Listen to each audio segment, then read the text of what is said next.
안녕하세요. 임플란트 타이거입니다. 11월 많은 것이 바뀌었습니다. 그리고 또 바뀌는 것이 있는데요. 11월 19일부터 여러 가지 제도가 또 바뀝니다. 지금 현재 일하고 계신다면 반드시 알아두셔야 되는 근로기준법인데요. 11월 19일부터 바뀌는 5가지 제도. 자, 먼저 첫 번째, 부당해고구제 실효성이 높아집니다. 부당해고라는 것은 정당한 이유 없이 해고를 당하는 것인데요. 근로기준법 제23조의 1항에 해당되는 내용입니다. 그렇기 때문에 정당한 이유 없이 해고당하는 경우 근로자는 노동위원회에 구제 신청을 할 수 있는데요. 사용자는 근로기준법에 따라서 근로자를 해고할 때 해고 사유 그리고 해고 시기를 서면으로 사전에 미리 통보해야 합니다. 일방적으로 통보했을 때는 이제부터는 법률 위반 사항입니다. 이럴 때는 노동위원회에 부당해고 구제를 신청할 수 있습니다. 부당해고 구제 신청 대상 사건은 해고가 정당한 사유 없이 이루어졌을 때, 그리고 경영상 이유 때문에 해고 제한 요건을 갖추지 않은 경우, 그러니까 언제든지 해고를 하게 될 때는 제한 요건을 갖춰야 되고요.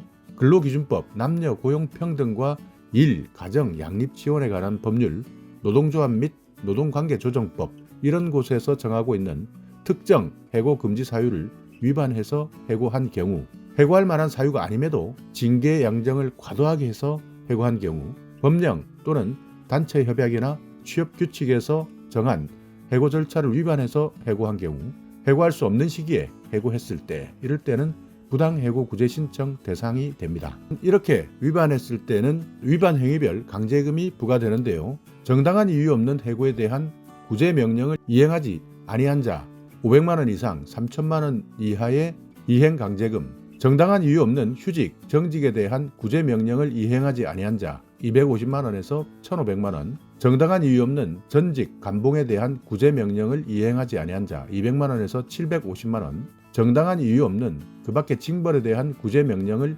이행하지 아니한 자 100만 원에서 750만 원까지 강제금을 부과합니다. 그렇기 때문에 부당해고다라고 판단된다면 구제 신청을 하시면 되는데요. 이때 구제 신청을 할 때 근로자가 직접 하기는 어렵습니다. 그래서 정부에서 대신 해주는 제도가 있는데요. 월 평균 임금이 250만 원 미만이다 하시는 분들은 무료로 공인노무사의 법률적 지원을 받을 수 있는 제도인데요. 변호사 또는 공인노무사 중에서 대리인을 선임해서 부당해고에 대한 권리 구제를 대리할 수 있습니다. 더 자세한 내용은 살고 계시는 지방노동청에 문의하시면 됩니다. 또 하나는 11월 19일부터 급여 명세서 발급이 의무화됩니다. 그러니까 지금까지는 5인 이하 사업장에 대해서는 급여 명세서 발급이 의무가 아니었습니다. 그런데 11월 19일부터는 급여 명세서 발급이 의무화됩니다. 이 내용은 근로기준법 제48조가 개정되었기 때문인데요. 사용자는 임금을 지급할 때 근로자에게 임금의 구성 항목,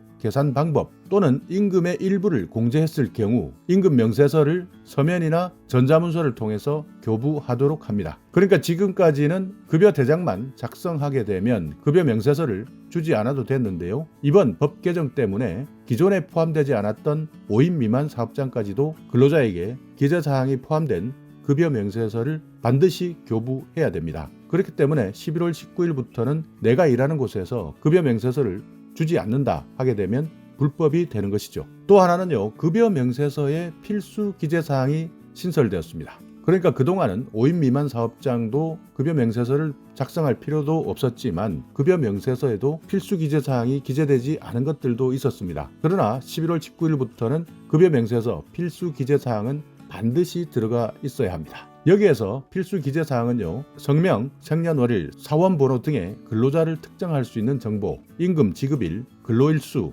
임금 총액, 총근로시간수, 연장근로, 야간근로 또는 휴일근로를 시킨 경우에는 그 시간의 수, 기본급, 각종 수당, 상여금, 성과금, 그 밖에 임금의 항목별 금액, 임금의 각 항목별 계산 방법 등의 임금 총액을 계산하는 데 필요한 사항, 공제 항목별 금액과 총액 필수를 기재해야 됩니다. 그러니까 이제부터는 급여 명세서 필수 기재사항이 신설되었기 때문에 반드시 말씀드린 필수 기재사항이 급여 명세서에 포함되어야 합니다. 또 하나는요, 11월 19일부터 임신 근로자가 1일 소정의 근로시간을 유지하면서 업무의 시작 및 종료시간 변경을 신청할 경우에는 사용자는 이것을 허용해야 합니다. 다만 사용자가 허용하지 않을 수 있는 사유, 그리고 업무 시간의 변경, 신청 방법, 절차를 대통령령에서 규정하도록 정하고 있습니다. 그러니까 임신한 근로자는 내가 업무 시작 시간 그리고 종료 시간을 신청할 때는 허용해야 된다라는 대원칙을 세워놓고 있고요. 다만 이것을 허용하지 못하는 경우도 생기겠죠. 이럴 때는 신청 절차나 방법에 대해서 대통령령에서 규정하도록 하고 있습니다. 그러니까 사용자가 만약 변경 신청을 허용하지 못할 경우도 있는데요. 정상적인 사업 운영에 중대한 지장을 초래하는 경우에는 허용하지 않을 수도 있습니다. 그리고 임신 근로자의 안전이나 건강을 해할 우려가 있다. 그러니까 오히려 임신한 근로자에게 해를 끼칠 수 있는 경우 이때는 허용하지 않을 수도 있고요. 이렇게 업무 시각 변경을 할 때는 근로자는 3일 전까지 신청서 그리고 의사의 진단서를 첨부해서 사용자에게 제출해야 됩니다. 네, 다음은요. 과태료 부과 기준이 개정되었습니다. 기존에는 급여 명세서 발급이나 필수 기재사항 의무에 대한 처벌 규정이 없었습니다. 그러나 19일부터 급여 명세서 교부 의무를 위반했을 때는 500만 원 이하의 과태료를 부과합니다. 임금 명세서 교부를 위반했을 때는 위반 행위에 따라서 최대 100만 원까지 부과할 수 있는데요. 1차에서는 30만 원, 2차에서는 50만 원, 3차에서는 100만 원까지 과태료를 부과할 수 있고요. 임금 명세서에 기재한 사항 중에서 일부를 기재하지 않거나 사실과 다르게 기재해서 교부했다. 1차에서는 20만 원, 2차에서는 30만 원, 3차 이상에서는 50만 원의 과태료를 부과합니다. 그리고 임신 근로자의 업무 시각 변경을 허용하지 않았을 때는 500만 원 이하의 과태료가 부과되는데요. 1차에서 500, 2차에서도 500만 원, 3차 이상에서도 500만 원, 매번 과태료 500만 원을 부과합니다. 자, 오늘 이렇게 11월 19일부터 바뀌는 근로기준법 5가지에 대해서 알아봤는데요. 부당해고를 당했을 때 구제받을 수 있는 실효성이 높아졌다. 급여 명세서 11월 19일부터 5인 미만 사업장까지도 반드시 발급해야 되고요. 급여 명세서 필수 기재사항이 신설되었다. 임신 근로자가 업무 시작 시간이나 종료 시간 변경을 신청했을 때는 사용자는 이것을 허용해 주어야 한다. 다만 예외 사유는 있다.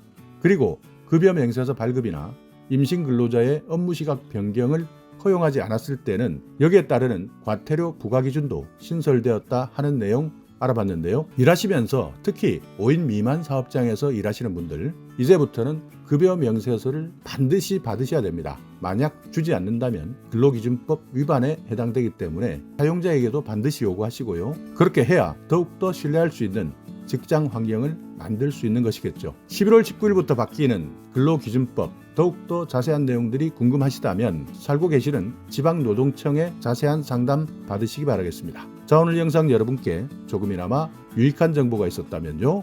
오늘도 구독 그리고 좋아요 부탁드리겠습니다.